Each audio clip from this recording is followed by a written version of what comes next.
Good day to everyone, and we are happy nakasama namin kayo. Praise the Lord and thank you for being with us today. At samahan niyo pa kami at we believe that no matter what situation you are now, ano mang kalagayan mo ngayon, you can keep the joy. Amen? Pwede kang manatiling masaya, pinagpala, mabuti sa biyaya ng Panginoon. It may be hard today. It may be tough. It may be rough. Ano man gusto mong i-describe sa sitwasyon mo today. But remember, God is still in His throne, working the best for us despite of our shortcomings. Kaya today, we will learn how to keep the joy and overcome stress. Hallelujah! Stress ka na ba? And today, this is a message from God for you. Our topic for today is keep the joy. And this is Pastor Jay Nasuelo greeting you a blessed day. Sa oras na ito, pagod ka na ba? Do you feel tired? Amen? At yung saya na naramdaman mo lang, isa parang hindi mo na maramdaman ngayon. Kung ikay naglilingkod sa Diyos and you feel your service to God is drifting, today, God wants to tell you, you can keep that joy. Pwede mo panatilihing masaya sa kabila ng lahat. Sa dami ng pinagdaanan, sa dami ng problema, sa dami ng pagod, lalo sa paglilingkod sa Panginoon. Amen. You can keep the fire burning in your heart for Jesus. Hallelujah. Alam nyo, yan ang madalas na desire ko rin bilang lingkod ng Panginoon. Amen. Bilang isang magulang, bilang isang asawa, amen. Bilang isang tagapaglingkod ng Panginoon, bilang isang anak. I always desire to finish the race in the Lord. Yung panawagan ng Diyos sa buhay ko, strong. Amen. Finish everything strong. Amen. Maraming tumakbo sa takbuhin sa buhay na ito. Marami rin naman nakatapos. Okay? But one thing I have noticed, many are so tired. Take note of that word. Marami kang natapos ang trabaho, pagod na pagod. Ngayon, sa mga nag-work ngayon, di ba? We give our best for our family, we give our best for our son and daughters. But at the end of the day, anong pakiramdam? Pagod. Kaya ngayon, kung ikay nagsilibi sa Panginoon, ginawa mo the best mo sa pangangaral ng salita ng Diyos, gusto mong tapusin ang pinapagawa ng Panginoon. Pero sometimes, sa kabila ng excitement, sa kabila ng accomplishment, isang bagay mas nananaig, hindi yung ligaya ng pagkatapos, hindi yung saya, hindi yung joy of achieving what God has called you. At the end of the day, kasi naramdaman mo, pagod. Yes, we are all get tired. Lahat tayo napapagod. But I would like to tell you, despite of those tiredness, sa kabila ng mga pagod na yan, you can keep the joy and turn that tired body, itong pagod na katawan na ito sa dami ng pinagdaanan, strong ever than before. Hallelujah! So katulad na sinabi ni Himaya, alam niyo, marami ring pagod ang taong ito, nagsilbi sa Panginoon. Sabi niya, the joy of the Lord is my strength. Glory to God. Amen. Ang kagalagakan ng Panginoon ay ang aking kalakasan. To be honest, few knows how to work. Marami sa atin nagtatrabaho in ministry, in secular, pero marami sa atin hindi marunong magtrabaho. Sorry for that word, amen? Most people, they just work. Gigising na umaga, papasok sa trabaho. Maghapon yun, uwi sa bahay, amen? To be with their family for a short time, matutulog, amen? After that, gigising ulit kinabukasan, papasok, trabaho ulit. We just work. Kami naman sa ministry, minsan ganyan din. Amen? We go on mission, we work for the Lord, we do our best, we reach people, we share the gospel, uuwi kami ng bahay, to be with my family, with our family. The same thing din. Iikot din ang araw. And we just work without knowing. Ito masakit. And I'm telling you this. Sinare ko na to sometimes. Okay? Sa mga ibang mga preaching natin. To treat yourself well. Because sometimes, we just work, and we are killing ourselves. Naghahanap buhay tayo para magbigay buhay, pero without knowing, we are killing ourselves working. Kaya, alam nyo, sa totoo lang, pag sinabi kasi nating work, ang tawag nila hanap buhay yan eh. But minsan hindi talaga hanap buhay. Minsan hanap patay. Dahil bakit? You're killing yourself working so much. Sabi na natin, you can earn 20,000, 40,000 per month, 50,000 kung may ganyan pa ngayon. Pero tignan mo yung mukha mo. Nasaan na yung glory? Amen? Yes, may pera, pero minsan pagod. Why? Why? Sometimes we forget because may nakakalimutan tayo sa ating pagtatrabaho, sa ating paglilingkod sa Diyos, even sa ating pag-aaral, sa maraming estudyante pagod. It's because they forget to keep the joy in the Lord. That's the issue. Kaya today, ganun din sa ministry, we all done our best because para naman sa Panginoon. Yan naman na sinasabi, pag nagsisilbi kami sa Panginoon, sa abonado ka, para naman sa Panginoon. Sa pagod ka, para naman sa Panginoon. But one time, we are not exempted to miss this important part in serving the Lord. And one thing that the Lord taught us through the years is to keep the joy in our heart. Hindi lang namin matapos yung pinapatapos ng Diyos sa amin, yung pinapagawa ng Diyos sa amin, kundi habang tinatapos namin yan, we are enjoying things in the Lord. Keep that joy serving God. Same din sa mga nagtatrabaho ngayon secularly. Amen. It's not wrong to work. It's not wrong to work hard and do your best and achieve great things. But do not forget to keep the joy in your heart for Jesus Christ. Kaya today, we will learn some principles, amen, in work and in service from God. Mga mahalagang prinsipyo pagdating sa paglilingkod sa Diyos at sa ating pagtatrabaho to keep that joy in our heart, to keep that fire burning, amen? Yung hindi ka nakakaramdam ng burnout sa kabila ng mga problema, sa dami ng mga pinagdadaanan natin. And today, okay, maraming isi-share ang Lord sa buhay natin. So let us open our scripture. Kitang-kita natin yan sa Genesis chapter 1, verse 30. Okay, basahin natin yan. Genesis chapter 1, verse 30. And then, tuloy tayo sa chapter 2, verse 1, 2, 3, and 4. So, let us read. So, Genesis. Okay? So, sabi dyan sa verse 31. Pinagbasdan ng Diyos ang lahat niyang ginawa. See, the Lord. At lubos siyang nasiyahan. Praise God. Lumipas ang gabi at sumapit ang umaga. Iyon ang ika-6 na araw. Chapter 2, verse 1. Nilikha nga ng Diyos ang langit at ang lupa at ang lahat ng bagay na naroon. Verse 2. Tinapos niyang likhain ang lahat ng ito sa loob ng 6 na araw at siya'y nagpahinga. Take note of that. Nagpahinga sa 7 araw. Pinagpala niya ang 7 araw at itinuring itong banal. Sapagkat sa araw na iyon, na ito, siya'y nagpahinga matapos likhain ang lahat. Ganito ang pagkalikha ng langit at sa lupa. Tayo po'y manalangin. Ama, samahan mo kami ng Holy Spirit. Tulungan mo kami maunawaan, Panginoon, how to keep the joy in our heart. Sa kabila ng tiresome situation, tiresome work, Lord, we will keep the joy. Ngingiti kami, magiging masaya kami sa kabila ng mga pagsubok, sa maraming pagod, because there's God working in our midst. Holy Spirit, take charge. In Jesus' name we pray. Amen and amen. Alam niyo, sa umpisa pa lang, ang Diyos nagtrabaho rin. Hindi tama ng Diyos. He created the heavens and the earth. Amen? At nagsabi ng Scripture, the earth is void. Walang laman. And what God did, He filled it. Pinuno niya to at pinuno niya to ng glorious creation.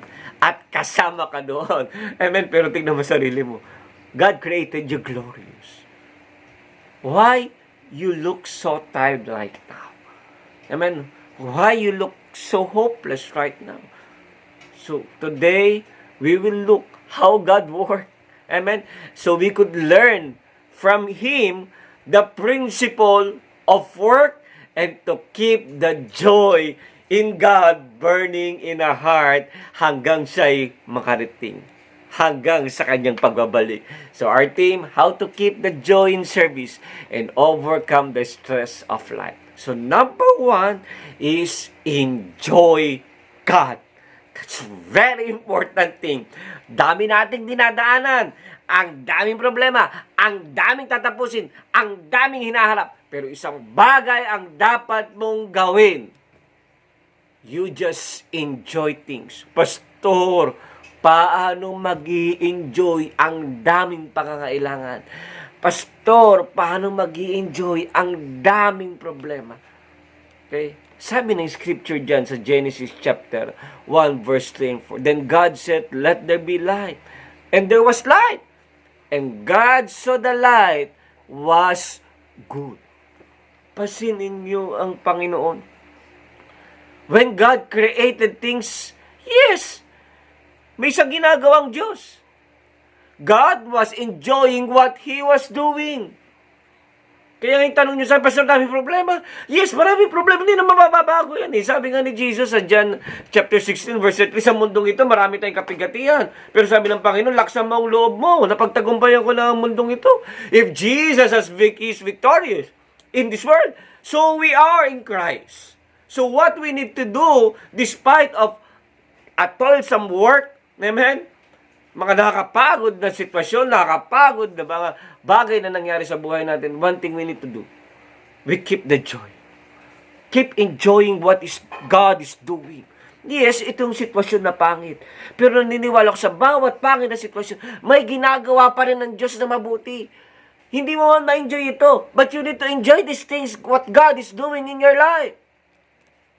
It may be hard, amen, parang wala sa reality, pero that is the thing that we need to do to keep our fire burning in the Lord. Marami tayong hinaharap minsan. Maraming babayarin. Amen? Bakit diyan ka lang tumitingin? Ba't hindi mo kayang i-enjoy na ikay may malusog na katawan? May pamilyang nagmamahal. Amen?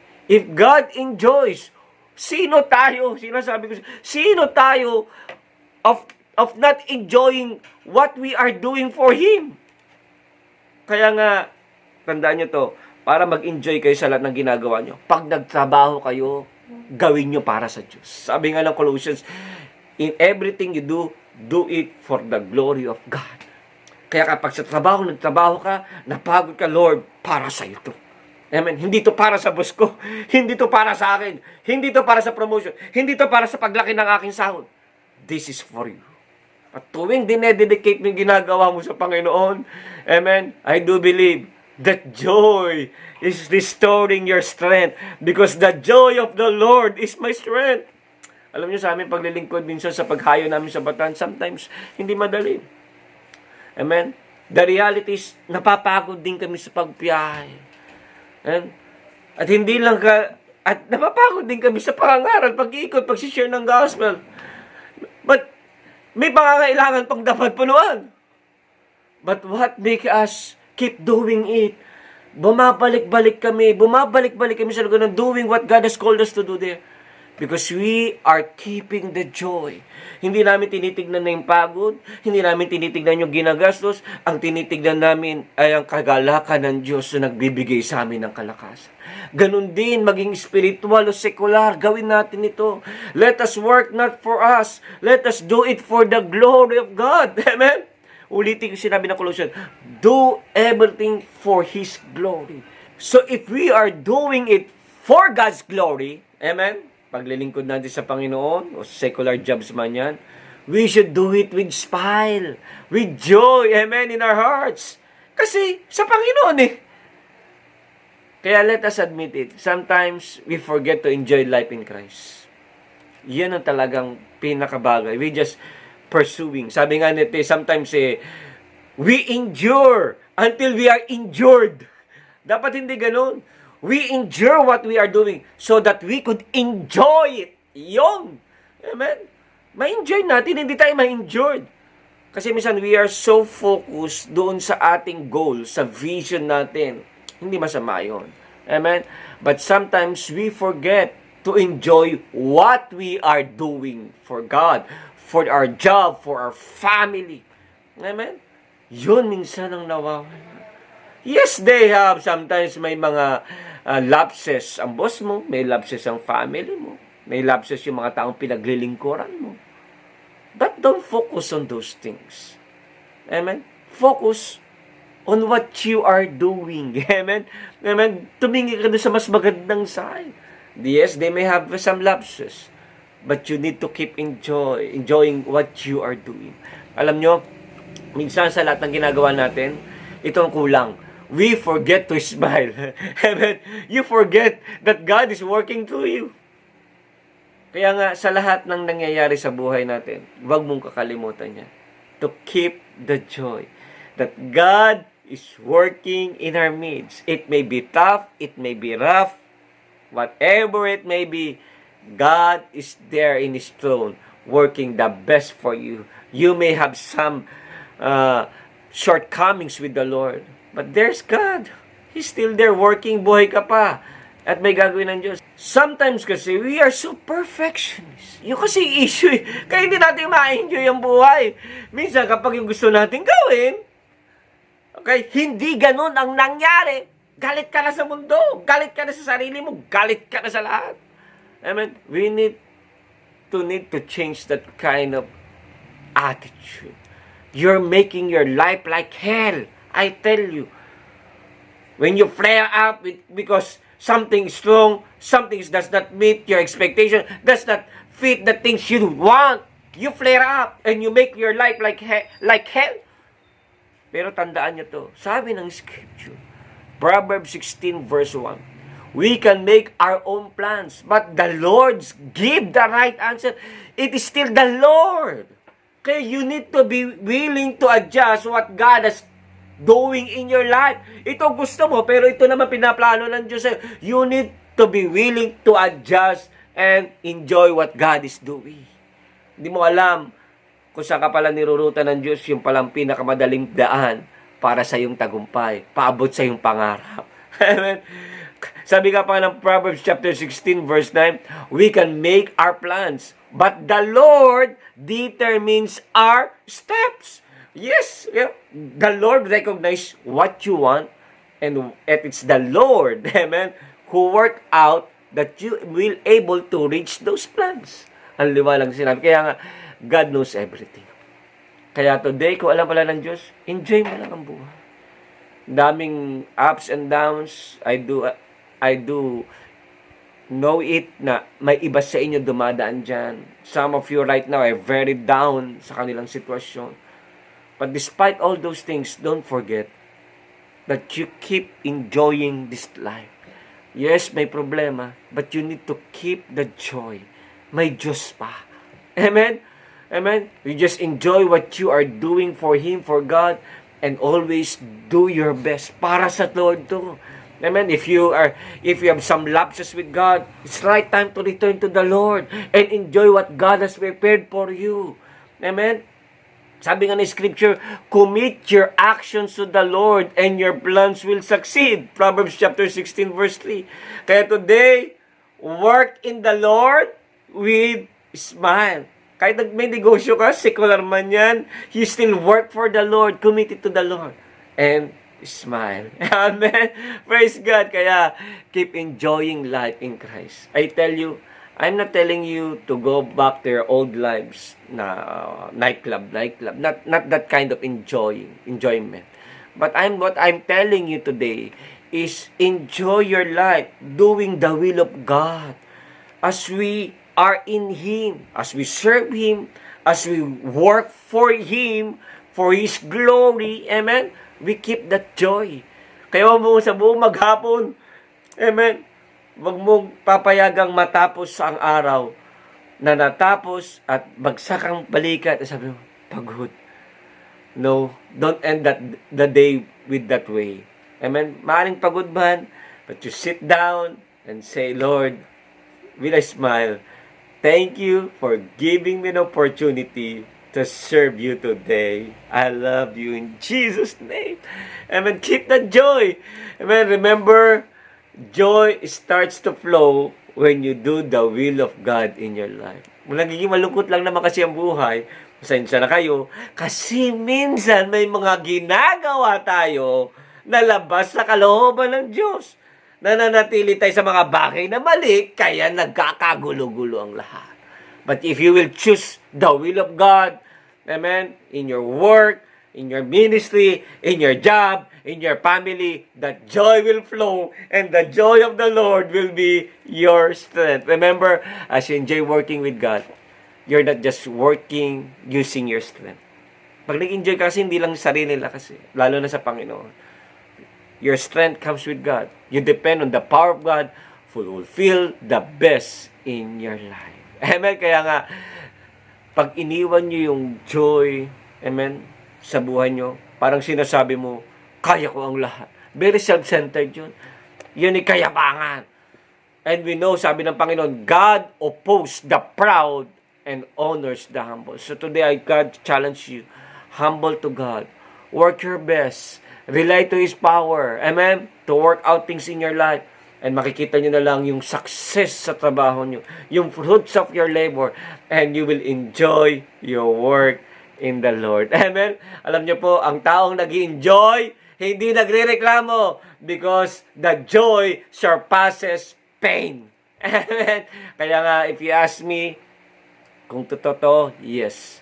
Okay? Kaya nga sa buhay natin, I always, amen, enjoy what is God is doing in my life. There may be some painful situation, yes.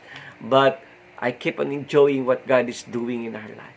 Kasi habang nag-i-enjoy mo yan, nakikita mo yung lakas ng Panginoon sa buhay mo.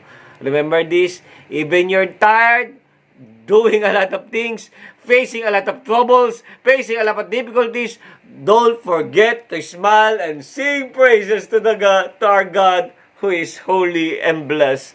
Kaya nga, sabi nga ng Proverbs 17:22, a cheerful heart is a good medicine. Smile lang. Hallelujah. Hallelujah. Sabi nga pangit tignan na natapos natin ang lahat. Okay, sa trabaho natin para sa Panginoon. At mukha kang nalosyang, mukha kang nalaspag. Pero mas the best kung matapos mo lahat ng mga bagay with a smile. Yes, pagod pa rin. Hindi naman mabago na pagod kayo. Pagod talaga. Pero may lakas pa rin dahil na kay Kristo tayo, dahil nakangiti ka. Kaya if you believe that God will help you, you will never fear to fail. Because you know, God is in your side. Kaya nga, pag nag-i-enjoy tayo sa ginagawa natin, it's an act of faith that God is your strength. Kaya every day in your life, enjoy not just today, not just tomorrow, but every day. Amen? Kaya nga kung babasahin yan sa Genesis 1, you will see that God enjoy every day as He works. Sabi niya, ang ganda. Praise God. Amen? Kaya that is the first day. God saw, sabi sa verse 4, God saw that it was good. Hallelujah. Amen? Sa third day, sabi niya, God saw it was good. And the fourth day, He said it in verse 18. Amen. In verse 21, and the sixth day, He also said it in verse 25. And God saw that it was good. Lalo na sabi niya sa verse 30, sa sixth day. And He saw that it was very good. I tell you, enjoy your life in Christ. Amen. Kasi yan na ang paraan na ma-practice natin ang langit dito sa lupa. Okay? You are not going to hell, I tell you. So never allow to burn your life in earth like hell.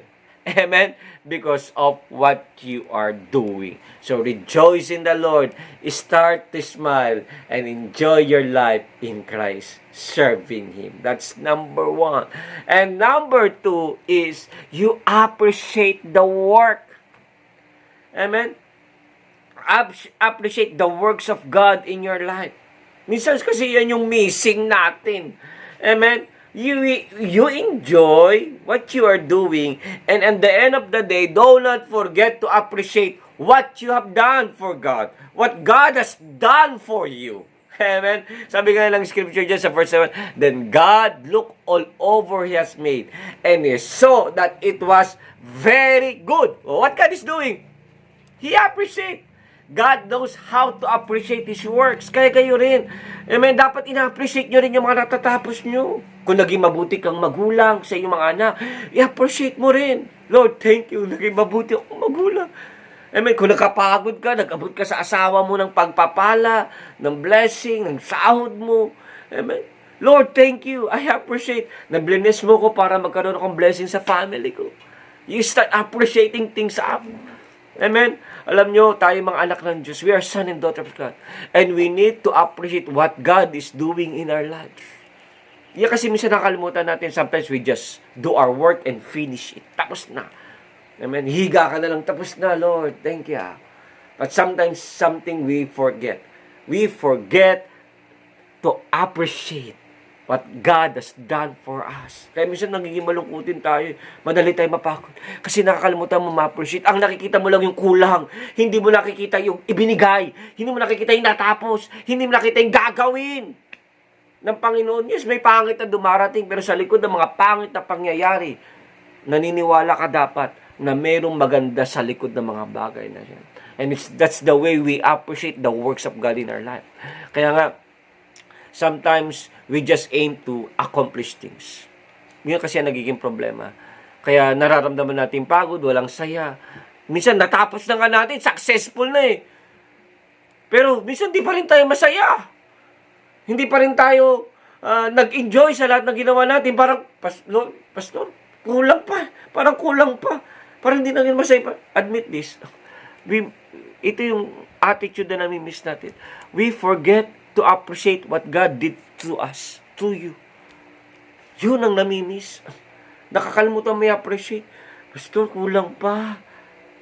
Hindi mo na-imagine na ibang tao walang makain. At least ikaw meron. Minsan, Pastor, ayoko na mabuhay, daming problema. Pero minsan hindi mo na-appreciate yung buhay na binigay sa iyo ng Panginoon. Isipin mo, kung pupunta ka sa ospital, maraming gumagastos ng libo-libo, daan-libo, minsan ibang milyon pa para lang mabuhay. Tapos ikaw, nag-iisip ka ng mga bagay na hindi tama sa sarili. Amen? You need to appreciate your life in God. Amen? Hallelujah! Kaya every day, this is a challenge for us. Count your blessing. Yes, daming problema. Pero mas marami ang pagpapala kaysa sa problema. Subukan nyo. Makikita nyo totoong sinasabi ko. Kaya appreciate all the good things you have done to our Lord Jesus Christ. Count them one by one. Thank God for it. Pag gumiga ka sa gabi, bilangin mo lahat yung nagawa mo sa Panginoon. Mga tatapos mo yan. Madalas ginagawa ko yan. Pag gumiga ako sa gabi, bago ako matulog, nagpipray ako sa Lord. Pag nagpray ako personally ko sa Lord, despite meron kaming sariling family devotion. Pag natapos na kami mag-pray sa Panginoon, I also pray for myself. Personal prayer ko sa Panginoon. I start enumerating what God has done the whole day, what I have did for the glory of God whole day, and at the end of it, say, Lord, thank you. Praise God. Count them all. Alam niyo, nagbibigay yan sa atin. We need to appreciate everything. And if you start appreciating what you have done, sabi mo, ang dami palang nangyari ngayon kaysa maraming lapses, maraming loopholes, pero marami pa rin palang magandang ginawa. And you will feel that there's a joy flowing in your spirit. Glory to God. Kaya, people who never know to appreciate never felt joy. Pag hindi mo matutunan i-appreciate yung meron ka, pahalagahan yung meron ka, hindi mo talaga ma-enjoy. For instance, okay? Kung yung isang tao, binigyan mo ng 1,000 pesos. If that person never appreciate it, hindi mo nagsabi sa'yo ng thank you, kundi nagreklamo pa, kulang ito. Amen? There's no joy. Walang saya. But if you are a man who knows how to appreciate, alam niyo, pag binigay sa 1,000, thank you, Lord. Kanina wala akong 1,000. Ngayon, mas mayaman na ako ng 1,000. We will be filled with joy. Amen? Amen? Kasi kanina, sabi natin meron ka. At may nag-share sa'yo ng blessing. And those blessing makes you richer than before. Hallelujah. Kaya ngayon kahit 10 piso yan, 20 pesos, nagbigay sa'yo, appreciate it. Kasi mas mayaman ka na ng 20 pesos kaysa kanina. Amen? Kaya katulad din yan May pagbibigay ng soft drinks. So, pag binigyan ka soft drinks, binigyan ka lang ng kalahati. Madalas, marami magre-reklam, magbibigay ka na lang kalahati, ba't di mo pa pinuno? Di ba? O, minsan, pag ganun ugali natin, hindi natin na-appreciate ang buhay. Okay? Minsan, pag ganyan ugali natin, hindi tayo lalago, hindi tayo magtatagumpay na maayos. Pero kung binigyan ka ng kalahati na inumin, may kulay man yung wala, pero sabi mo, salamat. Tanda mo to, it will bring your life farther. May mas magtatagumpay ka kasi you know how to value those little things. That's how appreciation works. When you appreciate things, you value those little things. Minsan, di natin napapahalagaan yung ating mga anak dahil minsan makukulit talaga sila. Minsan napipikong ka sa kanila. Pero isipin mo na lang, you need to enjoy them. Bakit? Kasi ikaw may anak and some are still praying na magkaroon ng anak. Amen? Minsan, reklamo ka ng reklamo sa asawa mo. Sa marami mga bagay. You're looking for many things sa kanila. Pero isipin mo na lang, ba't hindi mo sila ma-appreciate na may asawa ka ngayon? Hindi man perfected? May asawa ka. Because many have prayed to have their spouses, but until now, wala pa din. Kaya be thankful for what you have. Appreciate everything. Because when you start appreciating, joy flows. Amen. Mas pinagpala pa pala ako. Nalala ko minsan, dami namin babayarin, daming problema, daming hinaharap sa ministry. Amen. Binata pa ako noon, ang dami ko dapat tapusin. And I start to be tired and discouraged. At one day, lumabas ako, nag-mission ako, I start sharing the gospel. Isang araw may isang bahay na tumanggap sa amin. At hiyang-hiya. Sabi niya, Pastor, I'm sorry. Sabi niya, pasensya na kay Pastor. Wala kaming upuan. Kaya kinuha niya yung kanyang timba, binaliktad. Pastor, dito ka na lang umupo. Nakakaya mo po, pero maduli yung ilalim. Lalagyan ko na lang ng dyaryo din na po kayo umupo. Nasabi ko, wag po kayong mag-alala sa upuan. Tinanggal ko yung timba, umupo ko sa sahig, kasama sila. And that day, isang bagay na appreciate ko sa buhay na ito. Dami-dami nating hinahanap.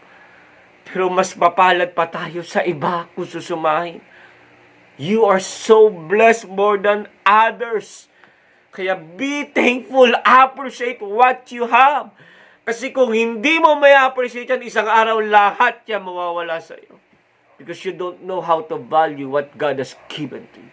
Kaya today, always appreciate things that God has given. Learn to be content. But strive to be the best. Hindi masama makontento, pero gawin nyo pa rin ang pinaka-the best nyo. Never let a day or a week na hindi nyo na-appreciate yung ginawa ng Diyos sa buhay nyo. Ang dami sa totoo lang. Amen? Tandaan nyo, ingratitude is a sin. And thankfulness brings joy in our life. Kaya today, how will you feel kung may isang tao, nagsabi sa'yo, you look beautiful today. Siguro you're flattered ako, sabihin yung gwapo ko. Masayang puso ko, kahit minsan hindi totoo. Hallelujah.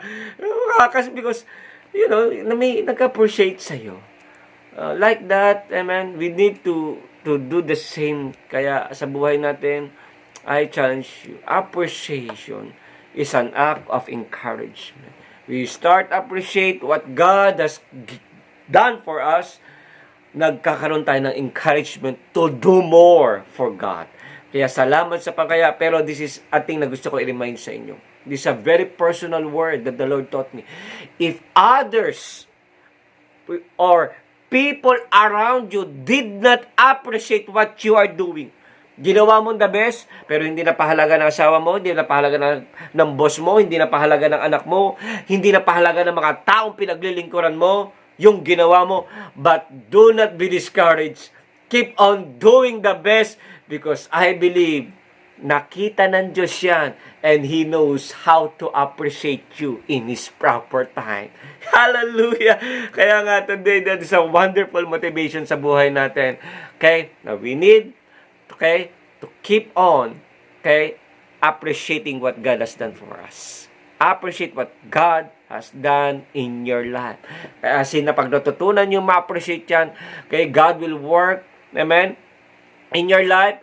You will not grow ugly, but you will be beautiful and productive, thanking God for what He has done in your life. Kaya declare mo yung sinasabi ng scripture na ito, in everything, give thanks. Kaya I tell you, sa mga kasama kong naglilingkod sa Panginoon bilang pastor today, amen, kung ang buhay ngayon masirable, daming hirap, amen, yung pinagpastolan mo, naging pabigat sa'yo, I tell you, Okay? Keep on doing the best. God knows how to bless you more than ever. All your efforts, sabi ng scripture, will never be in vain. Kaya at the end of the day, things will going to be smooth and you will be blessed more than ever.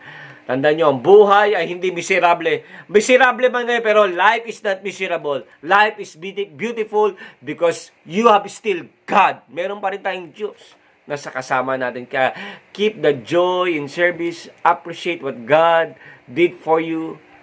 Humbly thank Him for everything, for His glory. Remember that God's miracle happened. Victory will come and blessing will flow every day in our life. Just appreciate God and be the best. Amen. And do whatever you need to do to follow God. Act it today. Amen. Okay, that's number 2. And number 3 is rest in God. Okay? It's a wonderful thing. You enjoy, you appreciate, and last is your rest. You take your rest. Tao ka. Amen? Sabi nga ni Scripture, on the 7th day, God has finished His work of creation. So He rested from all His work. Pasinin nyo, yung Diyos nga nagpahinga eh. Amen? Minsan tanong nga, ang Diyos ba napagod? No, kung to sa mind, He does not, hindi niya kailangan magpahinga. He's powerful. Amen? Sabi nga ni Scripture eh, He never slumber. Bakit? To set the example for us. Kaya nga, if God rested in the 7th day, sino tayo para hindi magpahinga? Kaya inahamon ko, magpahinga kayo. Amen? Rest naman din. Today, you have no reason to take rest. Sa dami ng obligasyon, maraming responsibility. But never, huwag niyong papayagan na hindi kayo magpahinga. You take that rest in God. Amen? Amen? Pero isa lang biling ko, pag kayo'y nagbakasyon, nagpahinga, sama nyo palagi ang Panginoon. Hallelujah. Kasi minsan may iba nagpapahinga, pahinga rin sa Diyos eh. Pahinga nga sa trabaho, pahinga rin sa Diyos. No, that's a wrong thing. Amen? If you rest your body, physical body, amen, it's right time to be with God. Strengthen your spirit and your soul. Kaya if you are tired, amen, doing a lot of things, and you feel that you have done everything but it does not work out, I tell you, isang bagay na dapat mong gawin. Find rest in the Lord. Sabi ni Jesus, come unto me, all ye that labor, and are heavily laden, and I will give you rest. Matthew 11:28. Kaya kung pagod ka na, amen, hindi lang kailangan ng tulog yan. Hindi lang kailangan ng pasyal yan. Amen? Tandaan nyo, pagpagod ka na, ang kailangan mo, Diyos. Kailangan mo si Jesus. Amen? If you're tired about your family, about your spouse, about your children, about your work, about your ministry, alam mo, kailangan mo, pahinga. At you need to find that rest in Jesus. Hanapin mo si Jesus. Jesus is inviting you to come to Him and have rest. Kaya, alam nyo, marami kasing tao, they look rest. Amen, yung pahinga hinahanap nila, outing, pumunta sa beach, mag-mall, hindi masama yan. Amen? But you are just resting your body. Pag ginawa mo yan, natulog ka, pahinga, pinahinga mo lang yung katawan mo. Pero minsan, yung isip mo, kaluluwa mo, espiritu mo, hindi. Kaya how to rest that soul and spirit, and minsan kasi, katawan mo, nakatulog, pero yung isip mo, daming naglalaro sa isipan mo. Pahinga nga, wala nga ginagawang katawan, pero yung isip mo, trabaho pa rin ang iniisip. Daming mga obligasyon kang nasa ibang lugar ka nga, yung isip mo, hindi ka pa rin makatagpo ng kapayapaan. Kaya today, if you're experiencing that one, I challenge you. You need to look your rest in God. Hanapin mo sa Diyos ang iyong kapahinga. Lapit kay Jesus. Kasi siya magbibigay sa atin ng tamang pahinga. Amen? We need to rest. Pag magpahinga ka, isama mo ang Diyos. Amen? Kaya ako rin sa totoo lang kapag ako nag-experience na parang sobrang bilis ng mundo ko. I have a lot of things to finish. Ang daming demand sa buhay ko na minsan inaayawan ko na pero sinusubo pa rin sa akin. And I'm running the race so fast that sobrang daming pressures na nag-build up. Ang daming frustration na dumarating. Ang ginagawa ko lang isang bagay. I just sit for a while. Kahit maraming nagsasabing hindi ka dapat magpahinga, ang dami pang dapat tapusin. I will sit for a while. And one thing, this is the secret I want to tell you. And talk to God. Yun, sa aking personal pahinga yun. Pag marami na akong masyadong iniisip, masyado ng pagod sa ministry, masyado ng responsibility na hinaharap, I just sit down and I talk to God. Lord, is this right? Minsan sabi ko pa sa Lord, what should I do? Lord, thank you for giving me strength to fulfilling these things. And after talking with God, and after God talking with me in return His words, alam nyo, I feel the joy, the appreciation, and the rest. Para kang nakatulog ng mahaba because you know God is with you. Kaya today, talk to God about what is doing in your life. Hindi mo kaya mag-isa yan. Kaya ni Lord yan. Kaya pray. Amen? Okay?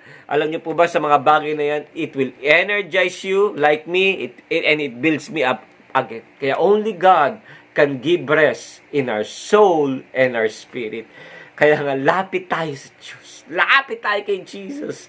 Oo, kaya mo ipahinga ang katawan, pero katawan, kaluluwa at spirito, tanging sa Diyos lamang matatagpuan ng kapahingahan. Kaya huwag niyong pinagpapalit ang linggo sa anumang mga bagay, ang trabaho, ano pa mga bakasyon. Hindi naman sa bakasyon, mamasyal. Pero yan naman yung linggo, ilaan niyo naman sa Panginoon. Okay? O pagkatapos yung ibigay sa Panginoon, kung gusto niyo mamasyal, di mamasyal kayo. Wala na masama doon.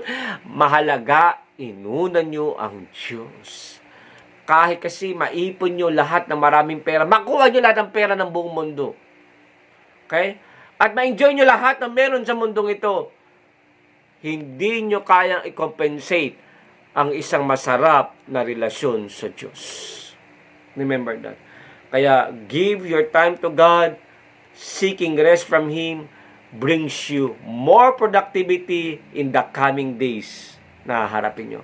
Because God builds hope from the Word sa puso natin, sa buhay natin, na naririnig natin tuwing linggo. Kaya, there may be problems you may be facing today, but minsan they press so hard. But remember, kaya mo yan. Because God is with you. Amen, amen. Kaya nga, remind natin ang sarili natin na magkaroon tayo ng isang masarap na relasyon sa Panginoon. Amen? And with your family also. Okay? Don't just work. Kahit kami rin, mag-minister, hindi lang trabaho, ministry. Amen?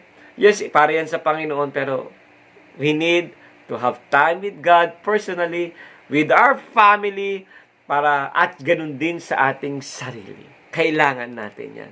It's not wrong, okay, na kumain sa isang magandang lugar, pumunta sa beach, mag-enjoy, magkaroon ng bakasyon. But I remind you, always do everything for God's glory, and this is very important na gusto kong kuhitan. Obey His words. Maraming tukso sa paligid, but obey the Word of God. Amen? Huwag niyong kokopyahin yung attitude ng mga ibang tao. Amen? Na hindi kilala ang Diyos. Ang ibang enjoyment nila nightlife, kasalanan. Amen?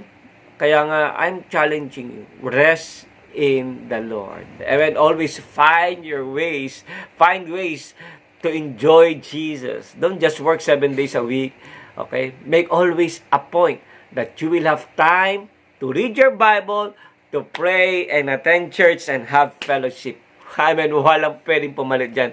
Amen. Kung hindi mo kayang gawin na yan, I tell you, buhay mo masyadong komplikado. This is a challenge for you. Make it simple. Simplehan mo lang. Keep the joy in service. Rest with God. Kaya bilang pangwakas, do not just endure your life. Amen. But enjoy it. Kasi pag in-endure mo lang yan, ang dulo niyan, endured. Amen. You need to enjoy it. Because when you only endure everything and not enjoy, ang dulo niyan, ikaw din na mapapahamak. You're enduring yourself. Sinisira mong sarili mo without knowing it. You can finish the race of life strong. Sinasabi ko, uulitin ko, pwede mo matapos ang buhay na ito na malakas, pinagpala, masaya. because Jesus will be our strength. Kaya these three things, do not forget. You enjoy, you appreciate, and rest in God. Keep the joy in service. If you do this, I declare and believe that your life will never be the same again. Marami man problema, marami mang harapin, pero pag halap mo sa salamin, kaya mong ngumiti kasi alam mong kasama mo ang Diyos at ang buhay mo'y magtatagumpay sa pangalan ni Jesus. If you receive it, say Amen. Today, I will not end this broadcast without giving you an opportunity to accept Jesus. Pagod ka na ba? Lapit kay Jesus. He is our rest. Kaya, kasi lumapit kay Jesus, pumikit ka. At sabihin mo yung panalangin ito na parang ikaw nag-pray. Sabihin mo, Lord Jesus. Sabihin mo, huwag ka mahihiya. Lord Jesus, today, forgive me for all my sins. Lord Jesus, I accept you as my Lord and Savior. Lord, take charge of this life. Pakilaman mo ang buhay ko, Lord. Hinihingi ko to sa pangalan ni Jesus. Amen. If you have prayed that simple prayer, naniniwala ko na born again ka. At naniniwala ko hindi ka mag-iisa. Kasama mo ang Diyos at magdadala siya ng tagumpay sa buhay mo. Hallelujah! Let's pray. Father God in heaven, I pray for all our listeners today. Alam mo kanilang sitwasyon. Alam mo kanilang buhay. But Lord, you're the God who is yesterday, the same today, and forever. Hindi ka nagbabagong Diyos. Kaya Lord, tulungan mo sila. Panugumpay mo sila sa kanila mas mahihirap na sitwasyon. At dalahin ko po, Lord, ang buhay na ganap, buhay na kasiyasiya, buhay na matagumpay ay pagkaloob mo sa kanila. Sino may sakit mula ulo hanggang paa, dinideklara namin sa pangalan ni Jesus na gumaling. At ano ang pinagdadaanan na marami ngayon, na nakikinig ngayon, dinideklara namin na ikay magtatagumpay sa pangalan ni Jesus. Salamat, Lord, for this opportunity to pray sa lahat ng nakinig sa pangalan ni Jesus. Amen. Thank you, Jesus, with this wonderful word. I pray na natutunan kayo and you're blessed. And if you are blessed, please, amen, subscribe our channel, Sigaw ng Tagumpay. Amen. At don't forget to share it. Kung napagpala ka, naniwala kung may mga taong kailangan din ang message na ito. And if you're watching right on Facebook, please follow and like our page, Sigaw ng Tagumpay. Ganun din nating church page, Prayer of Faith Church Worldwide Ministries. And also, don't forget to share. Please share it. Kasi naniniwala ko, okay, we are not here, okay, nag-broadcast for what other things na iniisip na iba. But one thing, we are here, but we want to be a blessing to others. Hallelujah. Kaya nga, in behalf of Prayer of Faith Church Worldwide Ministries, ating spiritual director, Bishop Ross M. Nasuelo, ating senior pastor, Reverend Dr. Alex Nasuelo. Ito po nyo ang inyong lingkod, Reverend Dr. Jane Nasuelo, Pastor Jane Short, with my wife, Elisa, and my daughter, Sheleb, greeting you a blessed day, and always remember, mahal namin kayo, mahal kayo ni Jesus. Hindi na kayo bibitawan, nililimutin, sasamahan kayo, at siya ay Panginoon. To God be the glory. Hallelujah!